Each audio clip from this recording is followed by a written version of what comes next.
இவ்வாண்டு ஜனவரி மாதம் முதல் ஆகஸ்ட் மாதம் வரை கேபிள் திருட்டு காரணமாக 1300 மணி நேரத்திற்கும் மேலாக ரயில் தாமதங்கள் ஏற்பட்டுள்ளதாக போக்குவரத்து துறை அமைச்சு தெரிவித்துள்ளது. பேரா மற்றும் ஸ்லாங்கூர் ஆகிய இடங்களில் மொத்தம் 104 கேபிள் திருட்டு சம்பவங்கள் பதிவாகி உள்ளன. இதில் அதிக எண்ணிக்கையிலான வழக்குகளும் பதிவாகி உள்ளன. கெடா, நெகிரி செம்பிலான், பினாங்கு, பகாங் மற்றும் கோலாலம்பூர் ஆகியவை பாதிக்கப்பட்ட பிற மாநிலங்கள் என்று தெரிவிக்கப்பட்டுள்ளது. இந்த கேபிள் திருட்டு சம்பவங்கள் ரயில் இயக்கங்களை கட்டுப்படுத்தும் KTMBயின் சமீட்சை அமைப்பை சீர்குலைத்து செயல்பாட்டு தாமதங்களையும் பயணிகளுக்கு சிரமத்தையும் ஏற்படுத்தியுள்ளது. 2025ஆம் ஆண்டில் மொத்த தாமதங்கள் ETS சேவைகளுக்கு 562 மணி நேரமும் KTM கம்யூட்டர் சேவைகளுக்கு 741 மணி நேரமும் ஏற்பட்டுள்ளதாக தெரிவிக்கப்பட்டுள்ளது. இதில் நகரங்களுக்கு இடையேயான ரயில்களுக்கு எந்தவித தாமதமும் இல்லை என்று நாடாளுமன்றத்தில் தெரிவிக்கப்பட்டது. பரிசான் நேஷனலின் இந்திய ஆதரவு சரிவுக்கு அம்னோவை மஇகா குற்றம் சாட்டியுள்ளது. கூட்டணி தலைவர் அம்னோ அரசாங்கத்தை வழிநடத்திய போது எடுத்த முடிவுகள்தான் உண்மையான காரணம் என்று மஇகா தெரிவித்துள்ளது. மஇகாவிற்கான இந்திய ஆதரவு சரிவு உள்கட்சி தோல்வியால் அல்ல என்றும், மாறாக அரசாங்கத்தையும் அனைத்து முக்கிய நிறுவனங்களையும் கட்டுப்படுத்திய அம்னோவின் முடிவுகள், கொள்கைகள் மற்றும் தவறான நடவடிக்கைகளின் நேரடி விளைவு என்று மஇகா சிவராஜ் ஒரு அறிக்கையில் தெரிவித்துள்ளார். அதிக எண்ணிக்கையிலான இந்திய வாக்காளர்களை கொண்ட பகுதிகளில் வெற்றி பெற முடியாததால் அம்னோ இப்போது மலாய் பெரும்பான்மை இடங்களை சார்ந்துள்ளது என்றும் அவர் கூறினார். 2007ஆம் ஆண்டுக்கு பிறகு அம்னோ ஆதிக்கம் செலுத்தும் கூட்டாட்சி மற்றும் மத அமைப்புகளால் கையாளப்பட்ட கோயில் இடிப்புகள், ஒருதலை பட்ச மத மாற்றங்கள் மற்றும் உடல் பறிப்பு வழக்குகள் காரணமாக இந்தியர்கள் கோபமுற்றதாக அவர் கூறினார். 2007இல் நடந்த மிகப்பெரிய ஹிண்ட்ராஃப் பேரணி மஇகாவை மட்டும் இலக்காக கொண்டிருக்கவில்லை. நியாயமான இந்திய கவலைகள் குறித்து அலட்சியமாக நினைத்த அம்னோ தலைமையிலான அரசாங்கத்திற்கு இது நேரடி எதிர்வினை என்று அவர் கூறினார். இந்திய சமூகத்திற்குள் அதிகரித்து வரும் கோபம் குறித்து மஇகா தலைவர்கள் அம்னோவை பல முறை எச்சரித்ததாகவும், ஆனால் அதெல்லாம் சிறிய பிரச்சனைகள் என்று புறக்கணிக்கப்பட்டதாகவும் சிவராஜ் கூறினார். பல தசாப்தங்களாக மஇகா பரிசானுக்கு விசுவாசமாக இருந்தது, இடங்களை தியாகம் செய்தது மற்றும் இந்தியர்களுக்கான தொடர்ச்சியான பிரதிநிதித்துவத்தை உறுதி செய்வதற்காக ஜூனியர் பார்ட்னர் அந்தஸ்தை ஏற்றுக்கொண்டது. இந்த விசுவாசம் பயன்படுத்தப்பட்டது, ஆனால் வெகுமதி அளிக்கப்படவில்லை என்று சிவராஜ் தெரிவித்தார். மஇகாவுக்கான பாடம் தெளிவாக உள்ளது. உண்மையான அதிகாரம் இல்லாமல் மீண்டும் ஒருபோதும் பொறுப்பை ஏற்கக்கூடாது. எதிர்கால கூட்டாண்மைகள், இந்திய சமூகம் சம்பந்தப்பட்ட விஷயங்களில் மஇகாவின் உண்மையான கொள்கை வகுக்கும் அதிகாரத்தை உறுதி செய்ய வேண்டும் என்று அவர் கூறினார்.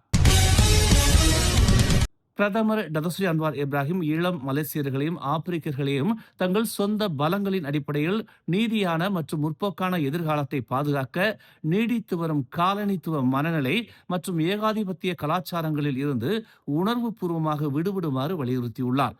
சுதந்திரம் அடைந்த சமூகங்களும் நாடுகளும் தங்கள் சொந்த விதிகளை வடிவமைக்க சுதந்திரமாக இருக்க வேண்டும் என்றும், இளைஞர்கள் தங்கள் நாடுகளையும் பொருளாதாரங்களையும் மறு கட்டமைப்பதில் நேரடியாக ஈடுபட வேண்டும் என்றும் அவர் தெரிவித்தார். எனவே ஆப்பிரிக்கா மற்றும் ஆசியாவின் எதிர்காலத்தை வடிவமைப்பதில் இளைஞர்கள் தாங்களாகவே சிந்தித்து முடிவெடுக்க வேண்டும் என்று அவர் கூறினார்.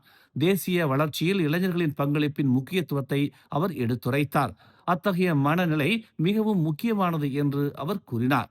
ஏனெனில் காலனித்துவ ஆட்சி முடிவுக்கு வந்து பல தசாப்தங்களுக்கு பிறகும் பல சமூகங்கள் இன்னும் உளவியல் மற்றும் கலாச்சார அடிமைத்தனத்தின் எச்சங்களை கொண்டுள்ளன என்று அவர் சுட்டிக்காட்டினார். அன்வார் தற்போது எத்தியோப்பியாவிற்கு அதிகாரப்பூர்வ விஜயம் மேற்கொண்டுள்ளார்.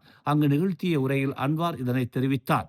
நவம்பர் 18ஆம் தேதி தொடங்கிய அன்வாரின் 3 நாள் பயணம் இது என்பதோடு ஆப்பிரிக்காவிற்கு மலேசிய பிரதமர் ஒருவர் மேற்கொள்ளும் முதல் பயணம் இது என்பது குறிப்பிடத்தக்கது. இவ்வாண்டு கிறிஸ்துமஸ் கொண்டாட்டங்கள் மற்றும் 3ஆம் பருவ பள்ளி விடுமுறை நாட்களை முன்னிட்டு மலேசிய ரயில் நிறுவனமான KTMB 4 கூடுதல் மின்சார ரயில் சேவையான ETS சேவைகளை வழங்கவிருப்பதாக தெரிவித்துள்ளது. இதில் 22,680 டிக்கெட்டுகளும் அடங்கும் என்று அறிவித்துள்ளது. KTMB நேற்று ஒரு அறிக்கையில் டிசம்பர் 19 முதல் ஜனவரி 11, 2026 வரை KL சென்ட்ரல் பாடாங் பஜார் மற்றும் KL சென்டர் பட்டர்வர்த் வழித்தடங்களை உள்ளடக்கிய கூடுதல் சேவைகள் செயல்படும் என்றும், டிக்கெட் விற்பனை இன்று காலை 10 மணிக்கு தொடங்கும் என்றும் தெரிவிக்கப்பட்டுள்ளது. ரயில் புறப்படுவதற்கு 5 நிமிடங்களுக்கு முன்பு நுழைவு வாயில்கள் மூடப்படும் என்பதால் பயணிகள் குறைந்தது 30 நிமிடங்களுக்கு முன்பே நிலையத்திற்கு வர வேண்டும் என்று நினைவூட்டப்படுவதாக கேடிஎம்பி ஒரு அறிக்கையில் தெரிவித்துள்ளது. ஜொகூர் கூலாய் மஜிஸ்ட்ரேட் நீதிமன்றத்தில் மொத்தம் 84 பேர் நேற்று மலேசிய அடையாள அட்டைகளை பயன்படுத்தி செனாயில் உள்ள ஜொகூர் தொழில்நுட்ப பூங்காவில் ஒரு தொழிற்சாலையில் வேலை செய்ததாக குற்றம் சாட்டப்பட்டனர். அவர்களில் 83 பேருக்கு தலா 4000 ரிங்கிட் அபராதம் விதிக்கப்பட்டுள்ளது. தவறினால் 7 மாத சிறை தண்டனை அனுபவிக்க நேரிடும் என்று உத்தரவிடப்பட்டுள்ளது. பிலிப்பைன்ஸ் மற்றும் இந்தோனேசிய நாட்டைச் சேர்ந்த 66 பெண்கள் மற்றும் 18 ஆண்கள் உட்பட அனைவரும் 18 முதல் 53 வயதுக்கு உட்பட்டவர்கள் என்று தெரிவிக்கப்பட்டுள்ளது. குற்றம் நிரூபிக்கப்பட்டால் 3 ஆண்டுகள் வரை சிறை தண்டனை அல்லது 20,000 ரிங்கிட் அபராதம் அல்லது இரண்டும் விதிக்கப்படலாம். சராவாக்கில் உள்ள ஸ்ரீ அமான் மத்திய சிறைச்சாலையில் இருந்து தப்பிச் சென்ற ஆடவர் ஒருவரை 12 மணி நேரத்திற்குள் போலீசார் வளைத்து பிடித்தனர். சிறைச்சாலையில் இருந்து சுமார் 2 கிலோமீட்டர் தொலைவில் உள்ள ஜலான் பிரயூன் பகுதியில் உள்ள பகுதி அளவு கட்டி முடிக்கப்பட்ட வீட்டிற்கு ஒரு குழு அந்த நபரை கண்காணித்து எந்தவித அசம்பாவிதமும் இல்லாமல் தடுத்து வைத்ததாக ஸ்ரீ அமான் காவல்துறை தலைவர் டெனிஸ் புனியம் தெரிவித்துள்ளார். பொதுமக்கள் அளித்த தகவலின் அடிப்படையில் செயல்பாட்டு குழு சந்தேக நபரை கண்டுபிடித்து மாலை 6:20 மணி அளவில் அவரை கைது செய்ததாக கூறினார். கைதி சிறையில் இருந்து எப்படி தப்பிச் சென்றார் என்பது குறித்து போலீசார் விசாரித்து வருவதாக டெனிஸ் தெரிவித்தார்.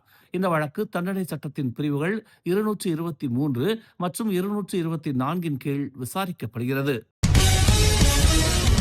மேலும் செய்திகளை தெரிந்து கொள்ள தமிழ் மலர் இணையதளம், தமிழ் மலர் செயலி மற்றும் மலர் டிவி யூடியூப் சேனலை வலம் வாருங்கள். எங்களோடு இணைந்திருக்க மலர் டிவியை பதிவு செய்து கொள்ளுங்கள்.